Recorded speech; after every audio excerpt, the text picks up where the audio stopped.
Billing software வந்து நம்ம இப்போ என்ன பார்க்க போகிறோம்னா எப்படி ஒரு சப்ளையர் ஆட் பண்ணி ஒரு பர்ச்சேஸ் போட்டு ஒரு ப்ராடக்ட் எடுத்து எப்படி பில்லு போடுறது அப்படின்னு நம்ம பார்ப்போம். ஸோ நம்ம இது க்ளோஸ் பண்ணிப்போம். ஃபஸ்ட்டு நம்ம இந்த சப்ளையர் ஆட் பண்ணால் நம்ம மாஸ்டருக்குள்ளே போய் சப்ளையர் ஆட் பண்ணிங்கன்னா இங்கே வந்து குரூப் வந்துடும். ஸோ இந்த குரூப்பில் தான் வந்து ஒரு சப்ளையரை வந்து என்ன குரூப்பு ஓகேங்களா, அந்த குரூப் வந்து ஆட் பண்ணணும். எக்ஸாம்பிள் ஆட் பண்ணியாச்சு. ஸோ எக்ஸாம்பிள் இப்போ நம்ம சப்ளையர் ஆட் பண்ணுறேன். ராஜன் அப்படின்னு சப்ளையரு, அவருக்கு வந்து ஒரு மொபைல் நம்பர் இமெயில் ஐடி அதெல்லாம் போட்டு கட்சி ஒரு குரூப் ஏஞ்சல்ஸான குரூப் அப்படின்னு போட்டோன்னே அது க்ரியேட் ஆகிடுது ராஜன். ஸோ இப்போ நம்ம நெக்ஸ்ட் என்ன பண்ண போகிறோம்னா பர்ச்சேஸ் பண்ண போகிறோம். போய் பர்ச்சேஸ் என்ட்ரி. இப்போ இந்த சப்ளையருக்கு நம்ம பர்ச்சேஸ் என்ட்ரி பண்ணணும். ஸோ வந்து எந்த சப்ளையர் செலக்ட் பண்ணிவிட்டு என்னென்ன ஐட்டம்லாம் எக்ஸாம்பிள்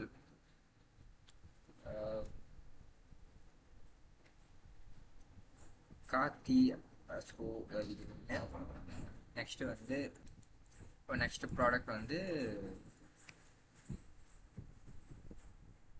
அமலா ஹனி.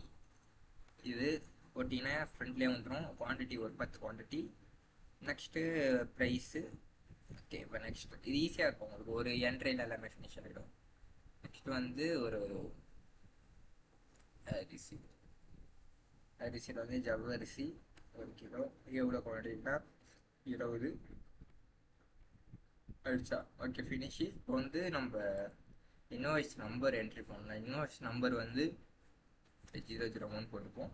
இந்த ரெஃபரன்ஸ் நம்பர் வந்து ஆட்டோமேட்டிக்காக ஜென்ரேட் ஆகிடும். ஸோ அது ஒன்றும் பிரச்சனை இல்லை. இப்போ நெக்ஸ்ட் வந்து ஒரு கிரியேட் பிஓ. இப்போ இந்த சேவ் டிராஃப்ட் இது என்னதுன்னா, இப்போ எக்ஸாம்பிள் இவங்க ஐட்டம் கொடுத்துட்டு வேற எங்கேயும் போயிட்டாங்க, அப்புறம் அமௌண்ட் தரேன், இல்லை வந்து ஏதோ ஐட்டம் மிஸ் ஆகிடுச்சு அப்படின்னா இந்த ஐட்டம் சேவ் டிராஃப்ட் போட்டோன்னா இங்கே வந்து டிராஃப்டில் சேவ் ஆகிடும். இப்போ நம்ம பார்த்தோம்னா டிராஃப்டில் இருக்கும் ஐட்டம். ஓகேங்களா, இது இருக்கு பாருங்க. இதை நம்ம லோட் பண்ணாலும் திரும்பி லோட் ஆகிடும்.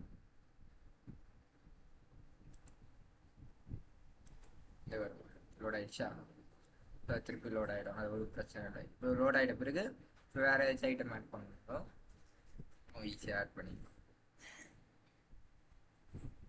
இந்த ஐட்டம் ஆல்ரெடி இருக்குது, அதனால் இது அப்படி ஆட் ஆகிடுச்சு. எக்ஸாம்பிள் நம்ம வேறு ஐட்டம்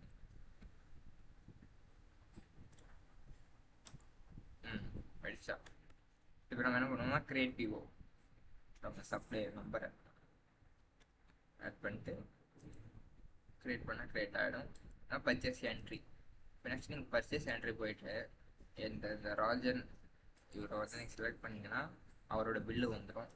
இதுதான் அவரோட பில்லு 5 மட்டும் கிரியேட் பண்ணல அந்த பில்லு. ஸோ கீழே இருக்கிறது நம்மளோட ரெஃபரன்ஸ் ஐடி 20260610000004. இது வந்து நம்மளோட ரெஃபரன்ஸ் ஐடி. ஓகேங்களா, இது வந்து அவங்களோட இன்வாய்ஸ் ஐடி. இப்போ இதில் போய் நம்ம வந்து இப்போ பே பண்ணுறோம். இப்போ எக்ஸாம்பிள் 1900 ரூபா, ஆனால் நான் வந்து இப்போ 1000 ரூபா தான் கொடுக்குறேன்.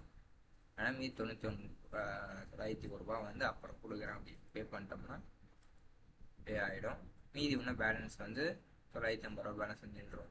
ஸோ இப்போ நீங்கள் பண்ணிட்ட பிறகு பார்த்தீங்கன்னா பேலன்ஸ் இன்னும் 1000 இந்த சப்ளைக்கு 1000 ரூபா பே பண்ணியிருக்கீங்க. இன்னும் 901 ரூபா பேலன்ஸ் இருக்குது. பே ஹிஸ்ட்ரி போய் பார்த்தீங்கன்னா ராஜனுக்கு 1000 ரூபா பே பண்ணியிருக்கீங்க. எந்த டேட்லனா இந்த மாரி 10 ஜூன் இந்த டேட்டில் இந்த டைமில் எந்தெந்த ஐட்டம்னா இந்தந்த ஐட்டம்னா இவ்வளோ அமௌண்ட்டு, இவ்வளோ பே, இவ்வளோ பேலன்ஸு சொல்லி எல்லாமே காட்டிடும். ஓகேவா. ஸோ இதான் வந்து பில்லு. இதை நீங்கள் டவுன்லோடும் பண்ணிக்கலாம், பில்லு பிரிண்ட் எடுத்துக்கலாம், அது ஒன்றும் பிரச்சனை இல்லை. ஸோ இப்போ வந்து எப்படி நம்ம ப்ராடக்ட் ஆட் பண்ணுறதுன்னா இது சிம்பிள், ஆல்ரெடி தெரியும். என்னென்னா நீங்கள் இந்த ப்ராடக்ட் இந்த பேஜுக்குள்ளே வந்துட்டு ஆட் ப்ராடக்ட் கொடுத்து உங்களோட ப்ராடக்ட்டை நீங்கள் அப்படியே 1 by 1 ஆட் பண்ணிக்கலாம் இன்கேஸ். ஸோ இதில் போய் நீங்களோட ப்ராடக்டோட பார்கோட் ஐடி, என்ன கேட்டகிரி அண்டு ஒரு இமேஜ் எல்லாம் ஆப்ஷனல். ஸோ ஒரு டிஸ்கிரிப்ஷன், என்ன பேர், ப்ராடக்ட் பேர். நீங்கள் ப்ராடக்ட் பேர் வச்சிங்கன்னா ஆட்டோமேட்டிக்காக தமிழில் மாறிடும். கீழே அரிசினா அரிசி, அதெல்லாம் இங்கே சப்ளையர் ஆட் பண்ணிக்கலாம். ஸோ இதெல்லாம் வந்து ப்ராடக்ட். நெக்ஸ்ட் வந்து இங்கே வந்து பார்த்தீங்கன்னா எம்ஆர்பி அண்டு யூனிட்டு. ஸோ இந்த யூனிட்டில் வந்து எம்ஆர்பியில் உங்கள் எம்ஆர்பி என்ன பர்ச்சேஸ் ரேட்டு அப்புறம் பார்த்தீங்கன்னா இல்லை purchase rate, retail price, wholesale price எல்லாத்தையும் நீங்கள் கொடுத்துட்டு ஆட் பண்ணணும். எக்ஸாம்பிள் ஆட் பண்ணுறேன். 100 எம்ஆர்பி, பர்ச்சேஸ் ரேட் வந்து 80 ரூபாய்க்கு பர்ச்சேஸ் பண்ணியிருக்கேன். அப்படி நீங்கள் போட்டிங்க ஆட் கொடுத்துட்டீங்கன்னா ஆட் ஆகிடும். இப்போ எக்ஸாம்பிள் ஒரு யூனிட் ஆட் பண்ணுறேன். இப்போ ஒரு யூனிட் 1 kg அப்படின்னா அந்த 1 kgயோட எம்ஆர்பி வந்துடும். என்ன ப்ராஃபிட் வச்சு நான் விற்கிறேன் ரீட்டெயிலுக்கு 10% ப்ராஃபிட்னா ரீட்டெயிலுக்கு 10% ப்ராஃபிட் 80 ரூபாய்க்கு 88 ரூபா அப்படின்னு வந்துடும். நீங்கள் இங்கே ஒன்றுமே கொடுக்கலன்னா ஆட்டோமேட்டிக்காக என்ன பர்ச்சேஸ் ரேட்டோ அதை அப்படியே எடுத்துக்கும். சாரி, என்ன ரீட்டைல் ப்ரைஸோ அதை அப்படியே எடுத்துக்கும். ஸோ இங்கே நான் 0 கொடுத்துட்றேன். அது எதுவும் கொடுக்கலான்னு எடுத்துக்கும். ஸோ இப்போ நெக்ஸ்ட் நம்ம பார்த்தோம்னா வந்து இப்போ எக்ஸாம்பிள் 1 kg கொடுத்தோமா, இப்போ இங்கே வந்து 1/4 கிலோ கொடுக்குறேன்னா 1/4 கிலோக்கு ஏற்ற மாதிரி ப்ரைஸ் எடுத்துக்கும். இதோட பர்சன்டேஜ் வந்து இதுக்கு வந்து 20% அப்படின்னு போட்டோன்னா அந்த 20% 24 ரூபா வந்துடும். ஸோ இப்போ நம்ம என்ன பண்ணணும்னா இப்போ இது இப்போ தான் புதுசாக ஒரு ஐட்டம் ஆட் பண்ணணும். இன்கேஸ் ஆல்ரெடி இருக்கிற ஐட்டம் எக்ஸாம்பிள் வந்து அரிசி பண்ணோம்னா இந்த அரிசியில் பார்த்தீங்கன்னா already 100 MRP, 200 MRP, 150 MRP, 3 MRP இருக்குது. இதில் பார்த்தீங்கன்னா 1 கிலோ, அரை கிலோ 2 இருக்குது. இதில் பார்த்தீங்கன்னா வச்சுக்கோங்களேன்,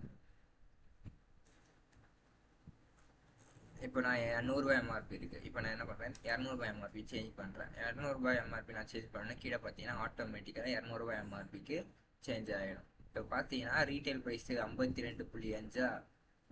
இப்போ ஹோல்சேல் ப்ரைஸ் தான் எதுவுமே கொடுக்கவே இல்லை. ஸோ அந்த ரீட்டைல் ப்ரைஸ் அப்படியே ஹோல்சேல் ப்ரைஸுக்கு எடுத்துக்கோ. 52.5 சொல்லி அதை அப்படியே எடுத்துக்கணும். ஓகேவா?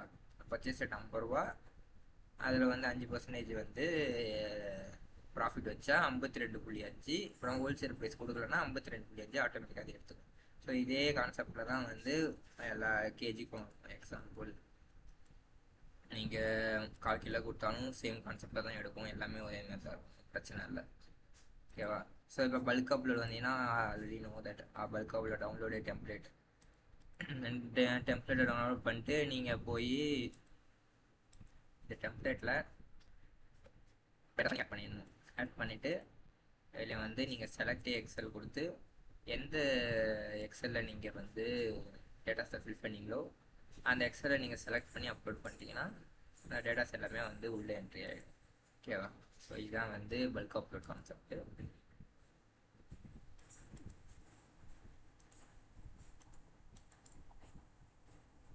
ஓகேவா?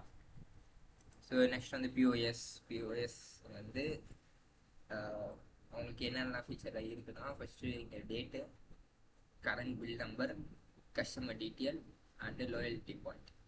இது ரீட்டெயில் ரூல்ஸ். ஓகேவா? எக்ஸாம்பிள் இப்போ நான் அரிசி போடுறேன். அரிசியில் பார்த்தீங்கன்னா பஸ்ஸில் 3 எம்ஆர்பி இருக்குது.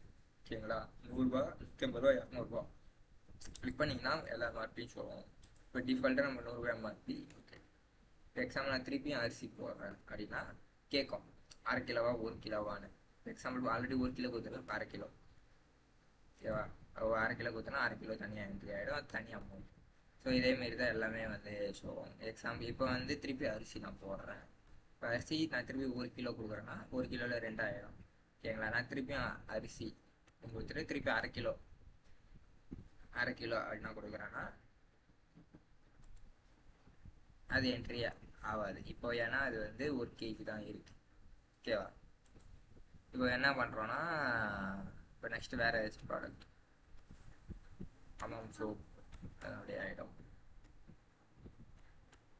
இப்போ எக்ஸாம்பிள் வந்து இப்போ 1/2 கிலோ பாக்கெட்டே 2 கொடுக்குறாங்கன்னா அது நீங்கள் 1 kg அப்படியே போட்டுக்க வேண்டியதான். ஓகேவா? இப்போ எக்ஸாம்பிளில் இதை அடிச்சுட்டு நான் 1 kg போட்டுக்கிட்டேன், அது 1 kg ஆகிடும். ஓகேங்களா? 1 kg விட 1 kg ஆகிடும், பிரச்சனை இல்லை. ஓகேவா? இப்போ நெக்ஸ்ட் இப்போ எல்லாத்தையும் ஐட்டம்ஸ்லாம் போட்டு நீங்கள் வந்து லாயல்ட்டி பாயிண்ட் கிளைம் பண்ணால் கிளிக் பண்ணி எவ்வளோ லாயல்ட்டி பாயிண்ட்டோ அதை கிளைம் பண்ணிக்கலாம். இப்போ எக்ஸாம்பிளில் இப்போ 1503 பாயிண்ட்ஸ் இருக்குது, எனக்கு 1000 பாயிண்ட் மட்டும் கிளைம் பண்ணுறாங்கன்னா அது மட்டும் கிளைம் பண்ணிக்கலாம். இல்லை எக்ஸாம்பிள் எனக்கு எல்லாத்தையும் யூஸ் பண்ணணும்னு நினச்சிங்கன்னா யூஸ் ஆல் கொடுத்து எல்லாத்தையும் யூஸ் பண்ணணும். முடிச்சுட்டு நீங்கள் இப்போ ஒரு ஐட்டம் ரிட்டர்ன் பண்ணணும்னா just click this return button click பண்ணிட்டு இந்த ப்ராடக்ட் ரிட்டனும் அந்த ப்ராடக்ட் வந்து நீங்கள் போட்டிங்கன்னா ரிட்டர்ன் ஆகிடும். பார்த்தீங்கன்னா ரிட்டர்ன் ஆகிடும். இப்போ எக்ஸாம்பிள் 1 கிலோ அரிசியை நான் ரிட்டர்ன் பண்ணிட்டு மீதி அரிசியை நான் வாங்குறேன் அப்படின்னா அது போட்டால் நீங்கள் ரிட்டர்ன் ஆகிடும். இல்லை நான் ஒரு பில்லே ரிட்டர்ன் பண்ணேன்னா ரிட்டர்ன் கிளிக் பண்ணி நீங்கள் பில் நம்பர் கிளிக் பண்ணுங்கள். பில் நம்பர் நீங்கள் போட்டிங்கன்னா அந்த பில்லில் இருக்கிறது எல்லாமே ஷோ ஆகும். நீங்கள் அப்படியே ரிட்டர்ன் பண்ணிக்கலாம். ஓகேவா? இப்போ என்ன பண்ணுறேன்னா நான் பில்லு போடுறேன். பில்லு போடுறேன். பில்லு வருது. நம்ம பில் செக் பண்ணுவோம். பில்லில் பார்த்தீங்கன்னா வந்து நம்ம ரிட்டர்ன் போட்ட ஐட்டம் இருக்கு பாருங்க. அரிசி 1 கிலோ, இந்த அரிசி 2 கிலோ. ஸோ இந்த நம்பர் வந்து இது வந்து அமௌண்ட் சொத்து, இது வந்து வரல, ஏன்னா வந்து இது நம்பர்ஸு. ஸோ இது சின்னதாக நீங்கள் அங்கே ஏதாவது ப்ராப்ளம் வந்துருக்கும். ஸோ அதனால் வரல. ஆனால் மற்றலாம் இருப்பாங்க. அரிசி தனியா அரிசி இதெல்லாம் கிளியராக வருது. ஓகேவா? ஸோ இதான். இப்போ நெக்ஸ்ட் வந்து இந்த கஸ்டமரில் வந்து கான்ஃபிகரேஷன் இருக்கா? இந்த கான்ஃபிகரேஷனில் இதில் தான் வந்து இந்த loyalty point amount, percentage, minimum point enter, spend amount. இப்போ 100 ரூபாய்க்கு வாங்கினாங்கன்னா 10 பாயிண்ட் ஏறும். இந்த 10 பாயிண்ட் வந்து 100 பாயிண்ட் ஆயிடுச்சுன்னா 5% டிஸ்கவுண்ட். அதாவது எவ்ரி 100 பாயிண்ட்ஸுக்கு 5% டிஸ்கவுண்ட். இதுவே அவங்க வந்து 1000 பாயிண்ட் அதுமாதிரி நீங்கள் எதுனா சேஞ்ச் பண்ணிக்கலாம். ஒரு பிரச்சனை இல்லை செட்டிங். ஸோ இங்கே வந்து கஸ்டமர் எவ்வளோ பாயிண்ட்ஸு, இது எவ்வளோ டிஸ்கவுண்ட் கிளைம் பண்ணியிருக்காங்க சொல்லி எல்லா டீட்டெயிலும் இங்கே இருக்கும். அதோட டேஷ்போர்டில் வந்து உங்களுக்கு எல்லாமே வந்துடும். இன்றைக்கி எவ்வளோ சேல், எவ்வளோ பில்லு போயிருக்கு, ஆவரேஜ் பில், எத்தனை கஸ்டமர், எல்லாமே இங்கே வந்துடும் இந்த டேஷ்போர்டில். நெக்ஸ்ட் வந்தோன்னா ரிப்போர்ட்டில் உங்களுக்கு ஆல் ரிப்போர்ட் வந்துடும். டெய்லி சேல் எவ்வளோ போகுது, daily sale, monthly sale, GST report, இந்த GST report, GST 3B report, tax summary, எல்லா ரிப்போர்ட்டும் உங்களுக்கு வரும் கிளியராக. கரண்ட் ஸ்டாக்கு, எல்லாம் கரண்ட் ஸ்டாக்ஸு. அப்புறம் லோ ஸ்டாக்கு, எத்தனை லோ ஸ்டாக் இருக்குது இதெல்லாம் வரும். Low stock, out of stock. So அப்புறம் வந்து பில் ரிஜிஸ்டர், கேஷ் புக்கு, அப்புறம் வந்து டே புக்கு, எல்லா ரிப்போர்ட்ஸும் இங்கே இருக்கும். கஸ்டமர் லீகல், எந்த கஸ்டமரோ அந்த கஸ்டமர் நேம். ஹரீஷ்னா ஹரீஷ், அவங்களோட டீட்டெயில் எல்லாமே வரும். கேன்சல்டு பில்லு கேன்சல் பண்ணாங்கன்னா அந்த கேன்சலோட பில்லு அது இது இங்கே வரும். பர்ச்சேஸ் அக்கௌண்ட்ஸு, கொள்முதல் கணக்கு விடுதல், அது எல்லாமே இங்கே வந்துடும். சப்ளையரு, இன்வாய்ஸு, அது ஆலின் இங்கே பார்த்துக்கலாம். பில்லு நீங்கள் வேணால் பார்த்துக்கலாம். ஓகேவா? ஸோ எல்லாமே இங்கே வந்துடும். ஸோ இந்த மாதிரி எல்லா ரிப்போர்ட்ஸும் நம்ம ஷோ பண்ணுறோம். அப்புறம் செட்டிங்கில் போனீங்கன்னா வந்து ஜெனரல் செட்டிங், இதில் வந்து உங்கள் கம்பெனி டீட்டெயில், இது என்ன போடுறீங்கன்னா அதான் பில்லில் வரும். அப்புறம் பார்கோட் செட்டிங் இருக்குது. அப்புறம் பார்கோட் பிரிண்ட்டு, இந்த இடத்துல தான் வந்து பார்கோட் பிரிண்ட் பண்ணுவாங்க. நம்மள அரிசி எனக்கு மொத்தம் 10 பிரிண்ட்டு வேணும் அப்படியே நீங்கள் பிரிண்ட் கொடுத்தீங்கன்னா 10 பில்லு பிரிண்டிங் வந்துடும். நீங்கள் வந்து அது பிரிண்டருக்கு ஏற்ற மாதிரி மாறிடும். அந்த 10 பில்லு பிரிண்ட்டையும் நீங்கள் போட்டுக்கலாம். ஓகேவா? ஸோ அதான். ஸோ இதில் எதாவது டவுட்னா வந்து கேளுங்க. சின்ன பதிலாம் இருக்கும். ஓகே, எல்லாத்தையும் சால்வ் பண்ணிவிட்டு உங்களுக்கு என்ன ஃபீச்சர் வேணுமோ இல்லை ஏதாவது ஃபீச்சர் சேஞ்ச் பண்ணணும், இப்படி தான் ஒர்க்கிங், இதுதான் ஃபங்க்ஷன். ஸோ டவுட்னா கேளுங்க.